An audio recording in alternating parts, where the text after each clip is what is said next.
వద్దు గౌతమి, ప్లీజ్.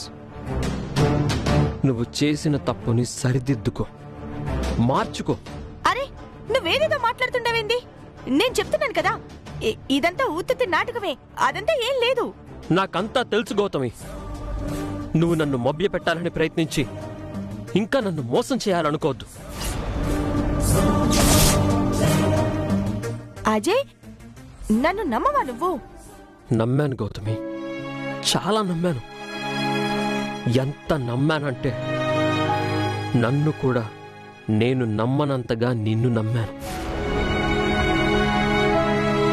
నేనే నిన్ను వద్దనుకున్నా కూడా నువ్వు నన్ను వద్దనుకోవు, జీవితాంతం నా కోసమే ఎదురు చూస్తుంటావని, నేనేం పొరపాటు చేసినా కూడా అది సరిదిద్దుకుని జీవితాంతం నన్ను బాగా చూసుకుంటావు, మనిద్దరం కలిసి ఉంటామని ఎంతో నమ్మాను. కానీ ఇలా చేస్తావని మాత్రం కల్లో కూడా ఊహించలేదు గౌతమి. నన్ను ఎంతగా ప్రేమించావు కదా, మరి ఇంత మోసం చేసి ఆ గోవిందుని పెళ్లి చేసుకోవడం కోసం ఇన్ని నాటకాలాడుతూ ఆ విషయాలన్నీ నా దగ్గర దాచిపెట్టి సైలెంట్గా పెళ్లి చేసుకుందామని ఎందుకనుకున్నావు గౌతమి? అయ్యో, అదేం లేదజయ్. Stop it Gautami.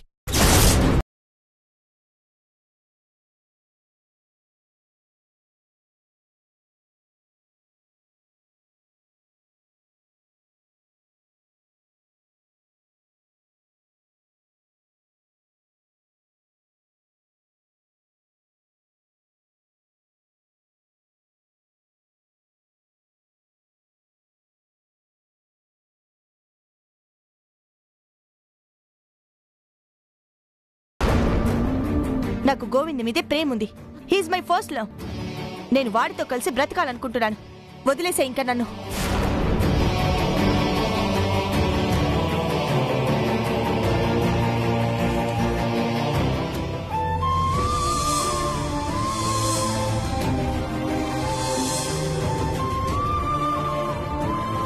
Please Gautami, ఇలా మాట్లాడుకో. చాలా బాధగా ఉంది. నువ్వు నన్ను ఎంతగా ప్రేమించావో, ఎలా అట్రాక్ట్ అయ్యావో నాకు తెలియదు. కానీ నేను నిజాయితీగానే నిన్ను ప్రేమించాను. నువ్వు నాకు ప్రేమని చెప్పకముందు, నా ప్రేమని ఒప్పుకోకముందు నుంచే చాలా నిజాయితీగా ప్రేమించాను. ఇప్పుడు కూడా ప్రేమిస్తున్నాను. కానీ నేను ప్రేమించడం లేదు కదా, తెలుస్తుంది కదా. విడిచిపెట్టి వెళ్ళిపో. నేనిప్పుడొచ్చింది విడిచిపెట్టి వెళ్ళిపోవడానికి కాదు గౌతమి. నువ్వు వేస్తున్న తప్పటడుగుల్ని సరిచేసి నీతో కలిసి జీవితాంతం నడవడానికి, నీతో కలిసి జీవితాంతం బతకడం కోసం వచ్చాను. వద్దు, వదిలేసేయ్. నేనివన్నీ మర్చిపోతాను. కానీ ఒక్క విషయం గుర్తుపెట్టుకో, మన జీవితంలో మనం ఉండాలి. మన బతుకులు మనం బతకాలి. మన రిలేషన్షిప్లో నిజాయితీ లేనప్పుడు సంతోషం ఉండదు గౌతమి. నిజాయితీగా నువ్వు చేసిన తప్పుల్ని సరిదిద్దుకొని ఇవన్నీ ఇంతటితో ఆపే. మనం కలిసి ఉందాం గౌతమి, కలిసి బతుకుదాం, హ్యాపీగా ఉందాం. నీ దగ్గర నాకు ఆ హ్యాపీనెస్ లేదు. నా సంతోషం గోవింద్. గోవింద్నే నేను పెళ్లి చేసుకోవాలి. నువ్వు వెళ్ళిపో ఇక్కడి నుంచి. నేనొచ్చింది ఒంటరిగా తిరిగి వెళ్ళిపోవడానికి కాదు, నిన్ను కూడా తీసుకుని వెళ్ళడానికి.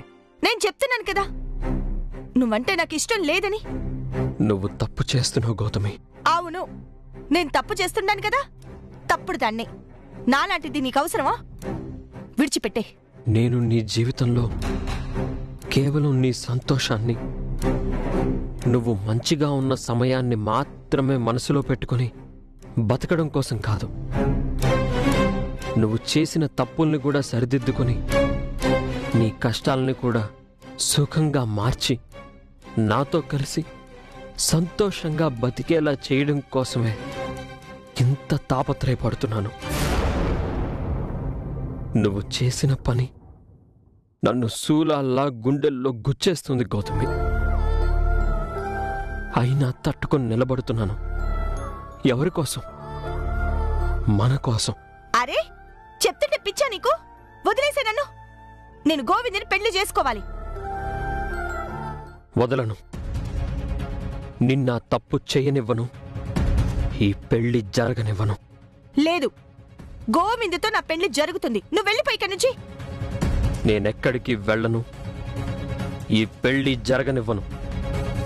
ఎలా జరుగుతుందో నేను చూస్తాను. ఎదురు చూస్తూనే ఉంటాను. నువ్వు మారే క్షణం వరకు ఎదురు చూస్తూనే ఉంటాను. ఎక్కడికి వెళ్ళను. ఈ పెళ్లి మాత్రం జరగదు.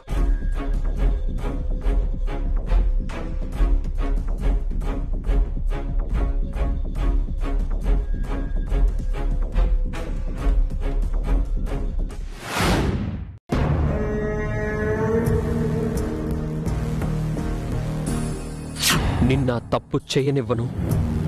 ఈ పెళ్లి జరగనివ్వను.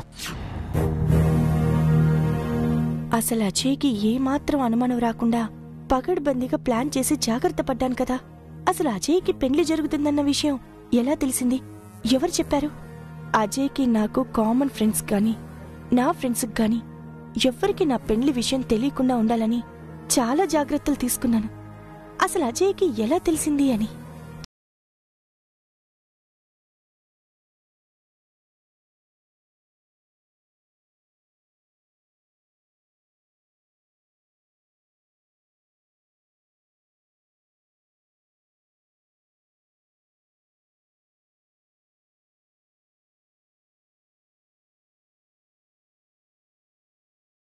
ఏంటి, బాగా టెన్షన్గా ఉందా? ఈ పెళ్లి ఎలా జరుగుతుందా అని భయపడుతున్నావా?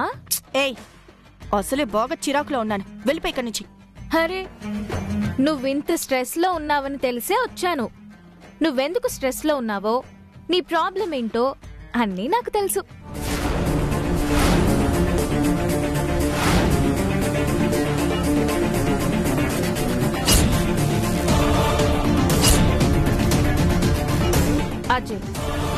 అజయే కదా నీ ప్రాబ్లం.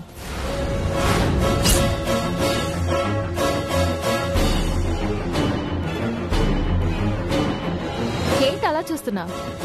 ఇన్నాళ్ళు నువ్వు నాకొక ఫేస్ ని, గోవింద్కి ఒక ఫేస్ ని చూపిస్తుండేదానివి. నేను చూసిన ఫేస్ గురించి గోవింద్కి చెప్తే అస్సలు నమ్మలేదు.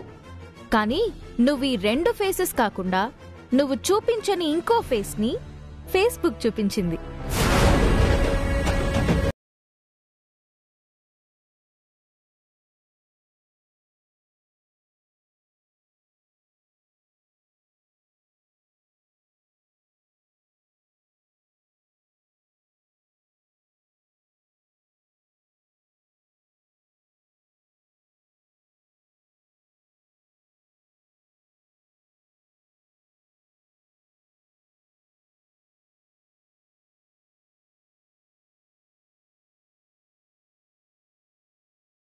ఫోన్ చేశారు. ఆ తర్వాత వాళ్ళ సిస్టర్ చదువు గురించి ఆ అమ్మాయి ఫోటోస్ అన్ని షేర్ చేశాడు. ఆ తర్వాత నేను మాటల్లో, సార్ మీరు బ్యాచులరే కదా, మీకు మ్యాచెస్ చూడొచ్చు కదా అన్నాను. అప్పుడు తను నీ గురించి చాలా గొప్పగా చెప్పాడు. తను ఇలాగా అలాగా, నేనంటే తనకి ప్రాణం, సో నాకు మ్యాచెస్ చూడాల్సిన పని లేదు అనేసి గొప్పగా చెప్తుంటే నాకు చాలా బాగా అనిపించింది. అజయ్ సిన్సియారిటీ, అజయ్ లవ్ చేస్తున్న విధానం చూసి అంత అదృష్టవంతురాలు ఎవరబ్బా అనుకుంటే, నీ కర్మకాలి నీ ఫోటోని చూపించాడు.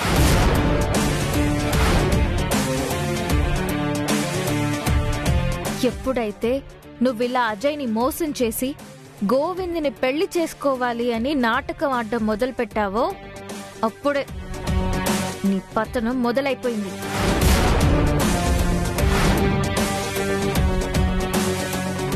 చూడు ఇప్పుడు ఎలా చిక్కుకుపోయావో. పాపం అజయ్ని చూస్తే నాకు చాలా జాలేసింది. అతను ఇంకా మోసపోకూడదని చెప్పి నీ గురించి మొత్తం చెప్పేశాను. అనుకున్నట్టే వచ్చి దిగాడు. ఇప్పుడు నువ్వు గోవింద్ని పెళ్లి చేసుకుంటావా లేకపోతే అజయ్ నీ పెళ్లి చేస్తాడా అనేది ముందు ముందు తెలుస్తుంది. ఏయ్, నువ్వు ఎవరితో ఢీకుంటున్నావో తెలుసా? ప్రాణాలతో ఉండవు.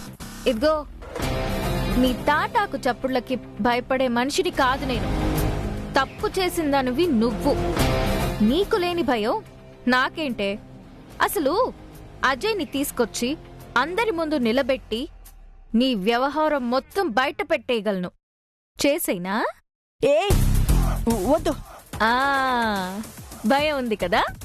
అయినా ఆ పని చేయకపోవడానికి కారణమేంటో తెలుసా? మీ అమ్మా నాన్న. వాళ్ళు ఎంతో పరువుగా బ్రతుకుతున్నారు.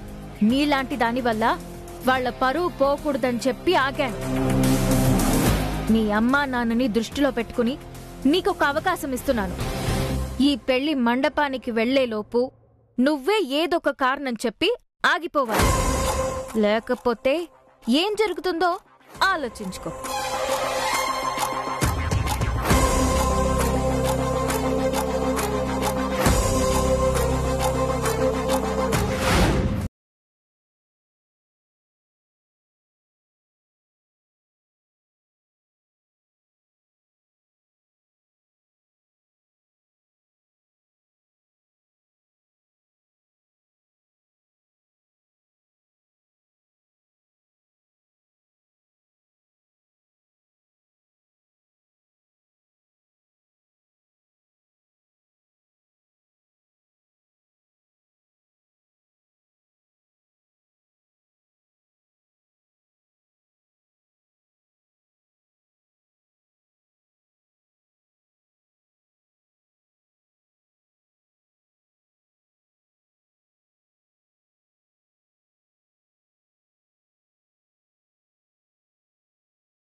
ప్లీజ్ నాకు తినిపించు ఒక ముక్క.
తొందరపడి మన పెళ్లి విషయం కూడా నువ్వే చెప్పేయాలని ఆవేశపడ్డావనుకో, ఆ తర్వాత ఏం జరుగుతుందో తెలియదు.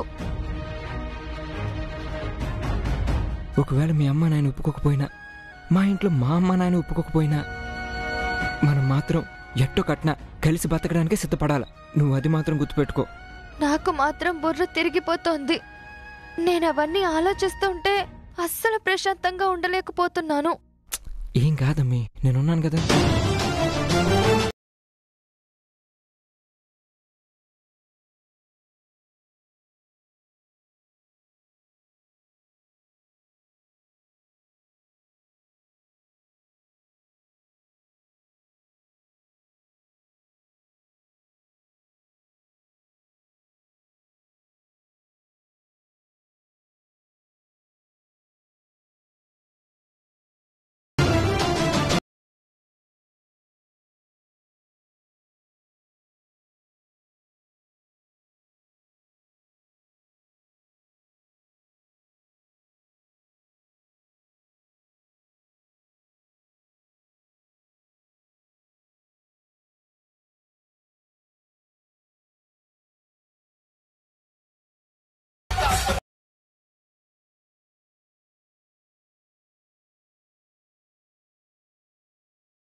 ప్రేమించేది తప్పుండేది, ఈ పెళ్లి తప్పుండేది, నాకు ఈ కర్మ తప్పుండేది. మేమే అన్యాయంగా మాట్లాడుతుండవు.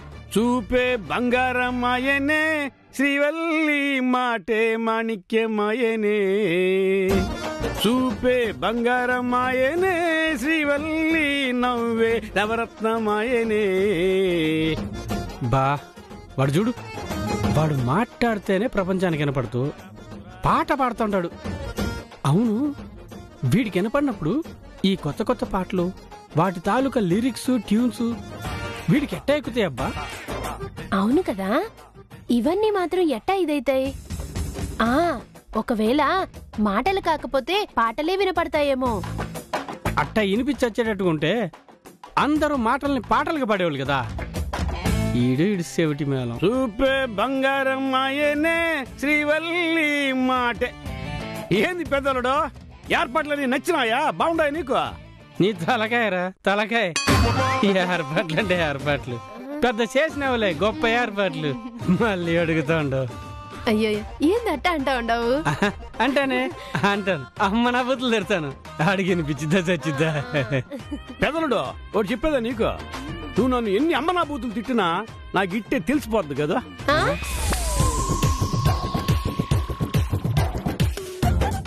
ఏంది నేను బూతులాడ మాట్లాడినా? నువ్వు బూతుల గురించే మాట్లాడినావు, ఏర్పాట్ల గురించి అమ్మ నా బూతులు తిట్టినావు. నీ పెళ్ళాం ఏంది అట్ట మాట్లాడుతుండో అట్ట తిడతా ఉన్నావంటే నేను అట్టనే మాట్లాడుతానే, అది వినిపిస్తుందా సస్తదా అన్నావు. అంతే కదా?